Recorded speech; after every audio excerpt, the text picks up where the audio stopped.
Hi, I'm Jenelle Riley. I'm an editor at Variety, and welcome to this Q&A with Minamata. This is such a fantastic, timely film, and I am so pleased to welcome today's guests.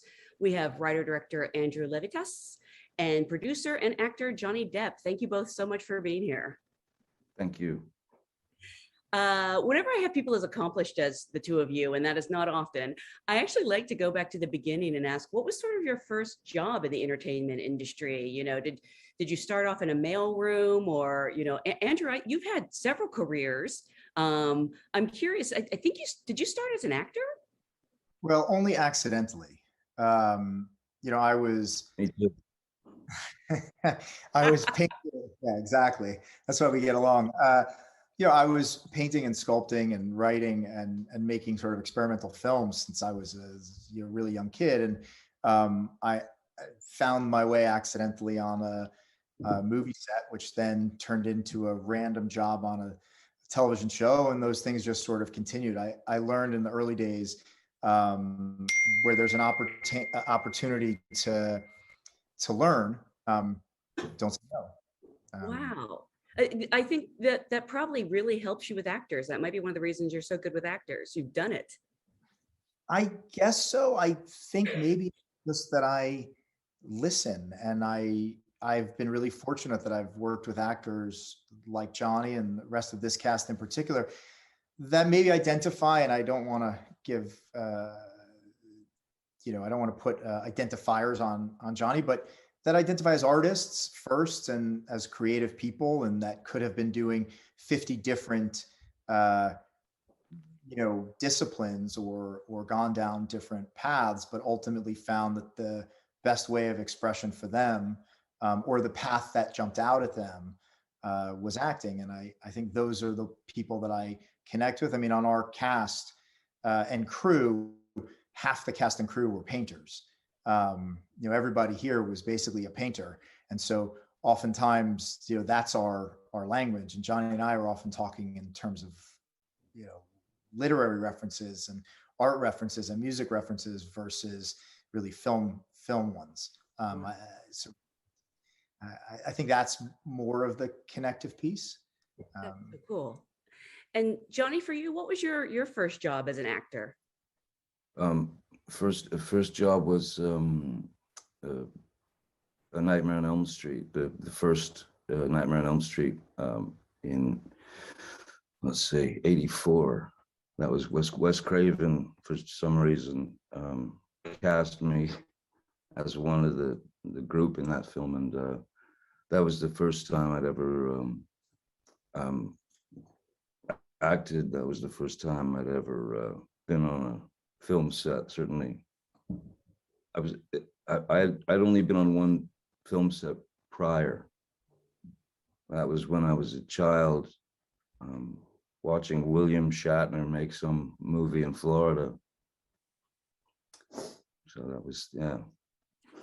What a great one to start with. And I actually live very close to the Elm Street house in West Hollywood. Yeah. We go there every Halloween. Well, it's nice to drive by now and again and see that. So congratulations on a beautiful movie. I'd love to start at the beginning with Johnny, because I think you've been familiar with Eugene Smith's work for some time. At what point did you know you wanted to tell, not just his story, but specifically about his time in Minamata?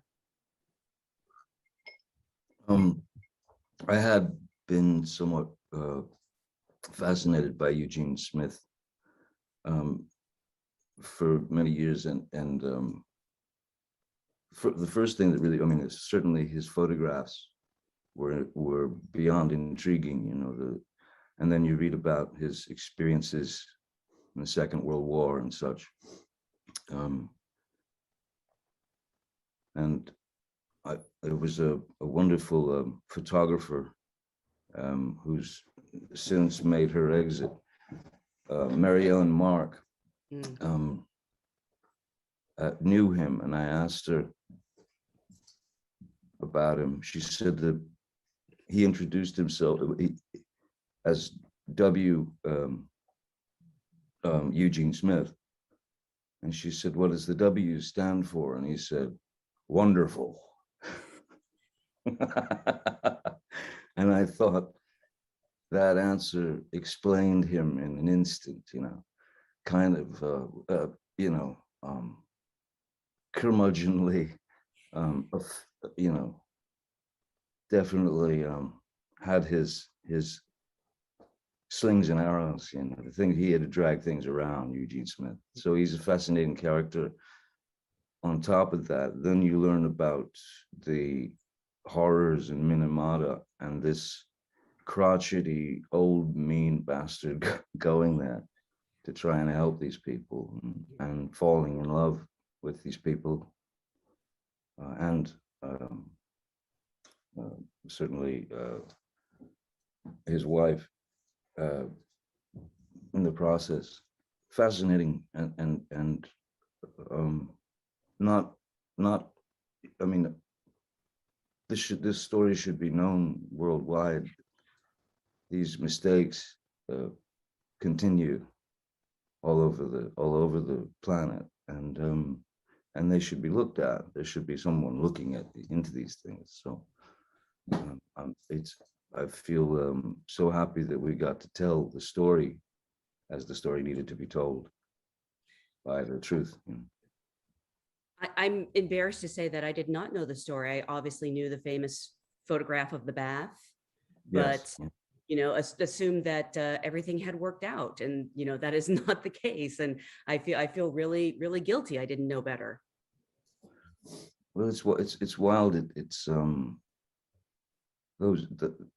his language. I mean, which was imagery, is almost more powerful than the word in this instance. That's why I mean, back then a photo essay, the opportunity for a photo essay on opening this thing up was huge, and he came out of obscurity and went back into obscurity. And the thing, just to add on to that I think we both have found so dynamic is there was a personality like Johnny describes, but an inner light and hope for mankind, and the ability to see past the absolute worst of what people do to each other, of how we treat our earth, of how we treat each other, of how we've set up our societies, and still see that sort of and express through the work and capture the moments where you could see the love and the absolute best of humanity. And so whereas there are so many there seem to be in today's world a view of just it's over, like it's done, it's doom and gloom, it's the end, there's nothing you can do, there's no goodness. And then there's the other side, which is let's just put our head in the sand and pretend it's not there. And in Gene's case, and I think hopefully in our case with this film, and certainly in the other work that I do, and this is something that's very important to me, I think your goal is to inspire and offer a path through, and also illustrate how beautiful it is to be human, and how beautiful and how wonderful we can be when we look after each other. And that's never gone. And even in our most sort of villainous type characters, that kernel of humanity still exists. And I think that that's the thing that we all need to mine and try to bring forward for younger people today, and already made up their minds about these issues. I think a lot, exactly what you're saying is true. The Gene Smith that was the well-worn sidearm of schooled in the battles of the Second World War, coming up the ranks, the only way I believe that what Eugene Smith is very close, very akin to what Hunter Thompson was in the sense of, there's a great quote in the beginning of Fear and Loathing in Las Vegas that Hunter used by Dr. Johnson, and it says, "He who makes a beast of himself gets rid of the pain of being a man." Mm. So I think that Gene Smith, Hunter Thompson, those, that ilk, that caliber, they are hyper sensitive, hyper sensitive, but must protect themselves by putting layer upon layer upon layer to try to cover themselves and keep that warmth in, without, you know, losing themselves to the, as William Saroyan put it, the shame and degradation of the world. You know, they layer themselves. I And they're absolutely understand. and they're also not the story, right? I mean, what's so special and one of the, They're the eye. they're the eye, They're the and that eye. was special about, you know, when John and I first started talking about making this film, the thing that was, you know, one of the things that was most exciting was the idea that, you know, Gene Smith is not the story, right? And so Johnny was going to allow us to create a narrative, to create an approach to this film where we could sort of teach the language of photography, teach the language of cinema, of photography through cinema, in the beginning of our film, understand Gene's eye, understand Gene's poetic nature, understand his worldview, and then take the camera away from him and let Gene observe for us and understand what it means. And so, you know, when you look at the, you know, excuse me for saying this, Johnny, but when you look at the incredibly sort of subtle and powerful work that Johnny does in the film, what's remarkable is that as we as we move deeper into the film, you know, the community who are the real heroes of this film, the people that were fighting on the ground, come to the forefront, and we understand more of them, and can take a deeper, more complex, and poetic view, and one that we can see ourselves in, because Gene, and Johnny as Gene, moves back.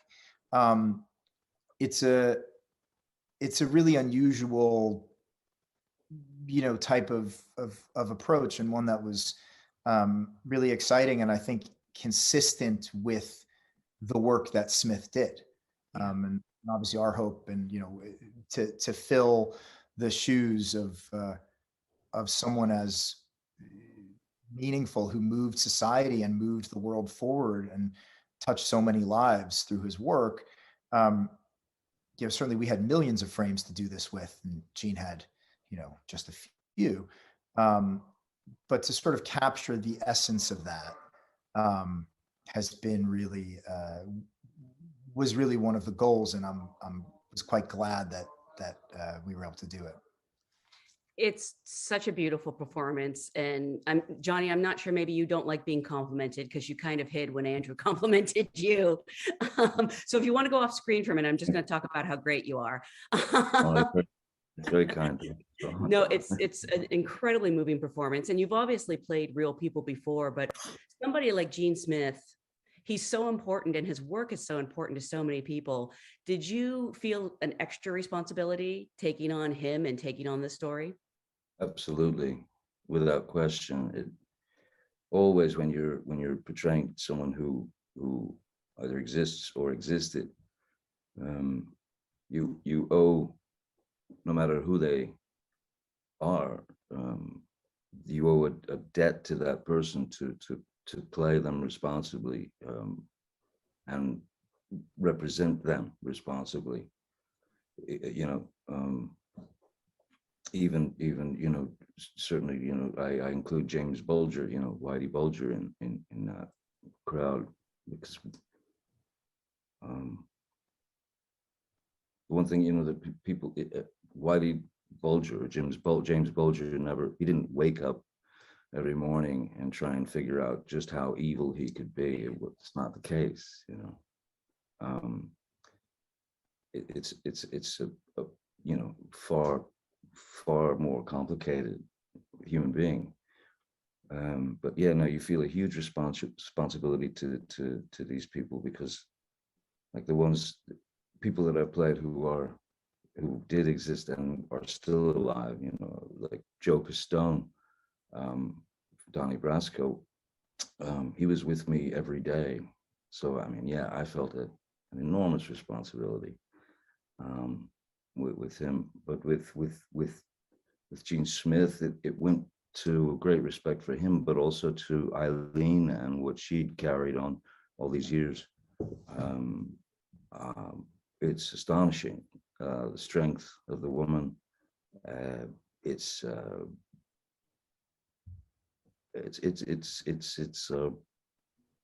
admirable, incredibly admirable what what she brought to the table, which was everything. No holds barred. And so I felt a great debt and a great responsibility to Eileen as well. And for both of you, where did you even begin with your research? Because you have Eugene's work, obviously, and I believe Eileen was there to help you. Yeah, so Yes. there was an enormous amount of documentary footage, of Eileen recordings. Like I did an incredible amount of digging with Eileen, where she basically told me her deepest, darkest secrets that she probably never shared with anyone, but was so giving and understood that a film like this has the chance to make a difference, has a chance to really touch people, has a chance to change people's view on the world, has a chance to inspire. And so she was willing to give even more of herself. And she's given quite a lot in her life. But she was willing to give even more of herself to try to see that happen. And so, by the way, were the people of Minamata, the existing patients, the existing victims, the existing relatives, parents of deceased, who'd lost their children. And, I went and visited and sat with them and had ongoing dialogues with them. And they gave me such truth, real, deep honesty and transparency, because they too felt that, if there was a chance to stop the next Minamata, they had a responsibility to say something, and to give us all of the tools that they had to help us in any way they could. And then beyond that, from the photography standpoint and from understanding what was happening in the scenes. So when we built our sets, they're almost identical replicas of the locations. They were three-dimensional spaces, 360-degree spaces. We were shooting 25-minute takes. Our actors, they were living. Johnny was living. The rest of the actors were living as these characters in these environments. I mean, this was it was really organic in that way, and there was so much information that we were able to take on and then work through, that we were able to show you authentic moments, real truth, real honesty from the actors, from the world they're in. And also because all of the original images of Gene's, the contact sheets, the original negatives, were all donated to the Center for Creative Photography in Arizona. We also had all of the images that Gene took before and after the master shots that became so iconic, like Tomoko in the bath. And so we were able to understand what was happening in the space and the progression and really get inside that thing. And that's why I think Johnny is so convincing on the photography side, and why so many photographers in particular have gravitated to this film and become so passionate about it, because we had the insight, we had the information that allowed us to present that and really look for that essential truth. And so it was quite a deep dive in that way. And also we had a crew as well as our cast that was so deeply committed to the work that it didn't feel like we were making a film. It felt like we were reliving not reliving, but we were in the moments, truly. That's exactly it. Just the whole group of talent, and I mean talent by all the actors that came in to do this. Hiro, Minami, Endless, the crew. It was almost like living in a documentary. is what I was going to say about Andrew's, like reliving it, but it's like, it was like living it in a documentary, What I mean, is that ever hard for you as an actor though? Because you're dealing with, serious subject matter. Are you the kind of actor who takes your work home with you? Was it hard to be in Gene Smith's mindset? No, it would, I mean, the journey is the most interesting part, always, and you're never sure, I don't think one should ever be completely sure and satisfied that they've reached a result. You just do what you do and see what happens. Hopefully you deliver the right thing, but I got to understand him. Once you understand why this man is irreverent, why this man is so kind of unpredictable, why this, why that, once you start to understand those things, then it's easy to be in his shoes. It's worth And noting also sorry, Jenelle, just on oh, top of what Johnny just said, um, our cast and crew were so committed, right? And that includes all the extras, everybody that stepped foot on Oh, our set. There really weren't, yeah. they were actors that agreed to come and be, Yeah. in these. They weren't, they all did their homework. They understood what was at stake with a film like this, and they experienced it for real. Now, I think that there was some catharsis yeah. as we went through these scenes. So I think that they take home with them the energy of making something and feeling incredibly present in those moments and feeling like they can make a difference and that they can make a difference through their craft, and that there's a satisfaction in that as well that feels different than when perhaps Smith was there in Minamata at the time and didn't know. Um, there was a more clear path, I think, for us, because you could hear a needle drop on our set. I mean, everybody was there watching, connecting. None of the actors took days off. I mean, if they didn't have work on those days, they still came to set and watched and collaborated. I mean, this was filmmaking, I think, in the most collaborative sense. And actually, I really like what Johnny said. I'd never thought of it in those terms, and I I really like that explanation. I think that that's right. I think if we did our job, it was to make these artists, our crew as well, feel that they were living inside of a documentary. And to hear you say that, Johnny, just off the cuff in that way, was quite gratifying to me. So thank you. Well, no, you deserve it, man. You've earned it. I truly believe that it's rare when you see pure giving, someone give of themselves purely, without not even just with the thought of expecting something back, or even a pat on the back or thank you, but give with with total abandon, give purely, and with humility, giving everything you have, but in the most humble way, offering essentially themselves. These people, crew, extras, the actors, it was beautiful to witness and humbling to experience. Wonderful. 95% of our cast is Japanese, and of that 95% or 98% or whatever it is, probably less than half spoke English. So it took real work for them to come and understand and work through it and be part of it and be present, and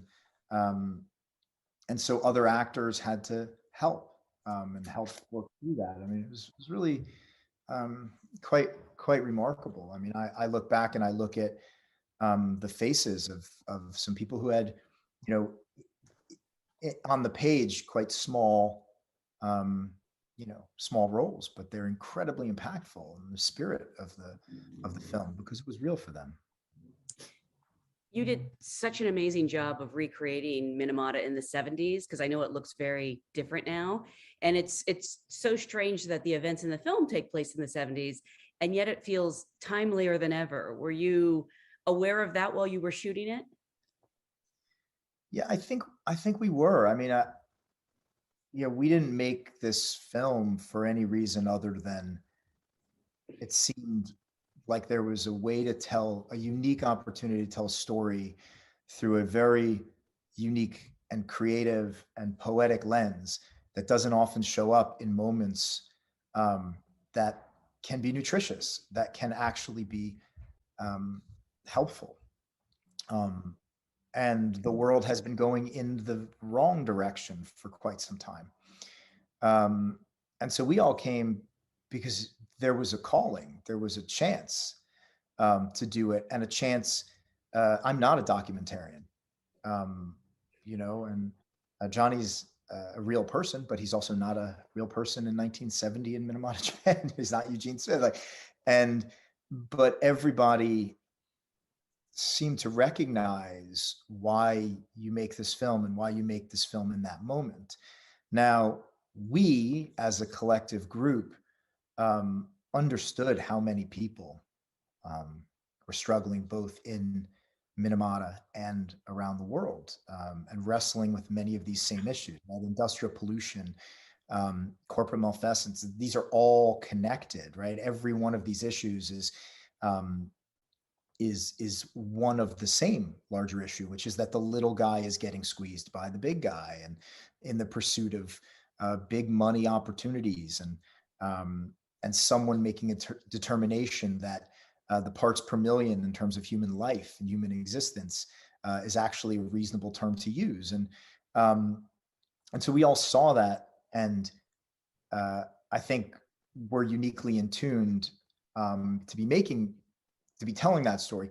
I think what has changed subsequently is that so many folks around the world who were not really making those connections, or frankly were too busy just trying to survive, because most of our world is just trying to survive and put food on the table and make it till tomorrow morning, that they don't even have time to try to make those connections or understand how they can be part of the change and be a force for good, and how their voice can inspire other voices, their friends, their neighbors, their children, and how that can continue. And I think when a global pandemic comes up and connects the entire world, or at least it should have connected the entire world, but we all go through something together.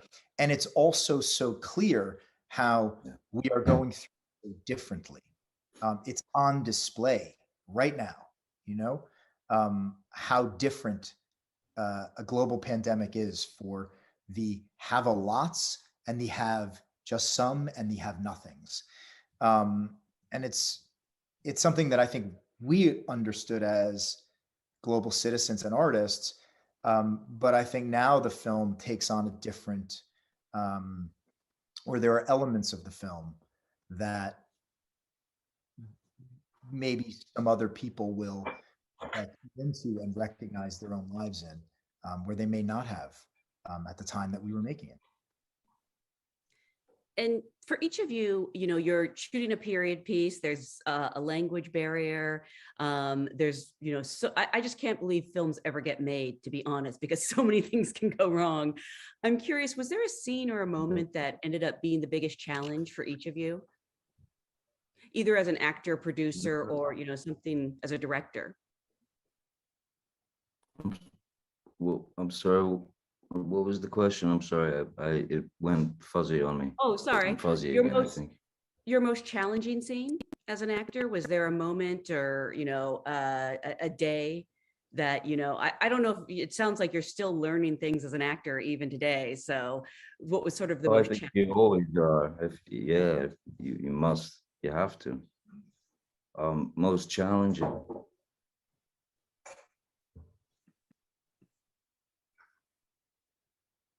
I don't know. I think they've all been some. I mean, the only reason I did many things, or some of the choices that I made, were because they were a challenge. I think if you step out the gate and do the same thing every time, I don't know that that's well, it would drive me mental, but it would. I think it's unfair to the audience or the viewer to, if you just, I don't know, for me, if I come out and I'm the same fella every time, I think it's important that you try to find something, something that you can grab onto that maybe hasn't been done to death. Maybe you can come through a different pathway and a different angle on the character. And so I don't know. I think they've all been challenges, but I like that. I think, I don't know that I've stepped into a film that I wasn't somewhat positive that there was every opportunity that I would fall flat on my face. But it's important to go there. Andrew? Sure. I would say that the biggest challenge for myself and my crew, well, there were so many challenges. I wouldn't say that there was a specific scene, but I think we felt a lot of different responsibilities, right? We were making a humanist film that needed to capture essential truth that we hoped could make a difference and honor all of these people, right? But we also are artists and we care about making things that are dynamic, interesting, and land and connect and beautiful. And we wanted to try to capture what Gene did as an artist on one hand. We wanted to be sensitive to people that were already had already gone through these experiences and suffered, and we didn't want to drum that up, but we didn't want to shy away from it. We needed to honor that essential truth, but also couldn't help ourselves. We couldn't just make it in a way that didn't feel elegant and beautiful and complex, both in terms of our storytelling approach, but also in terms of our visual approach and our characters.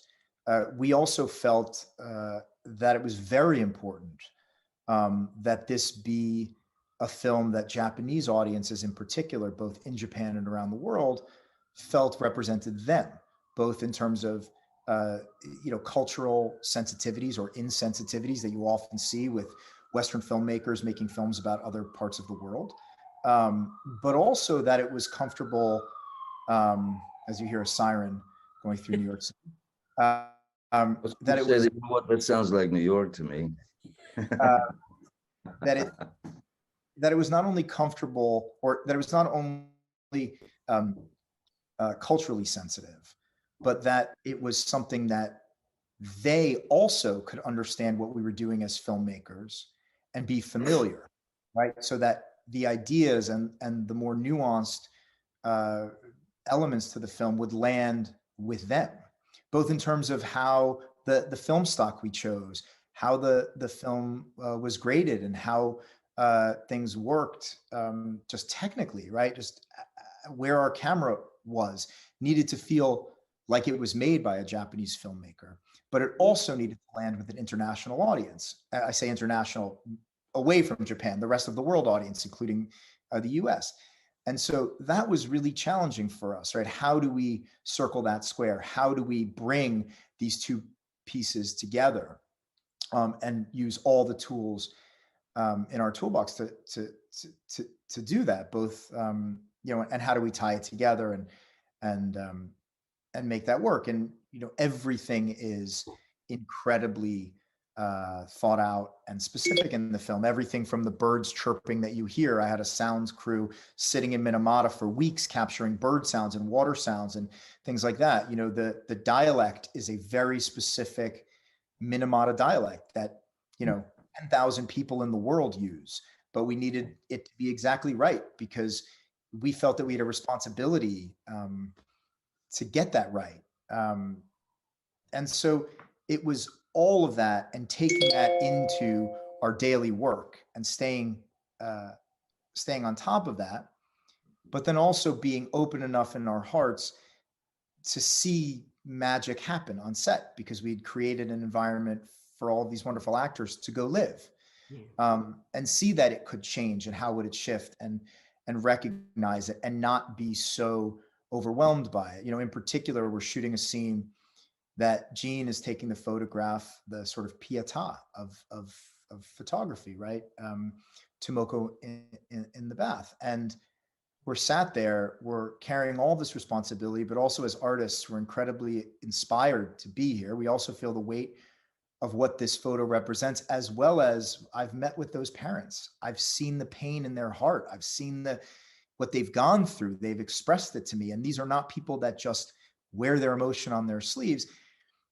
And to create the moment, see the moment, feel the moment as if it was true, and then have everyone on the set cry when we're done and we've captured it, and fully break down because it felt all of those things.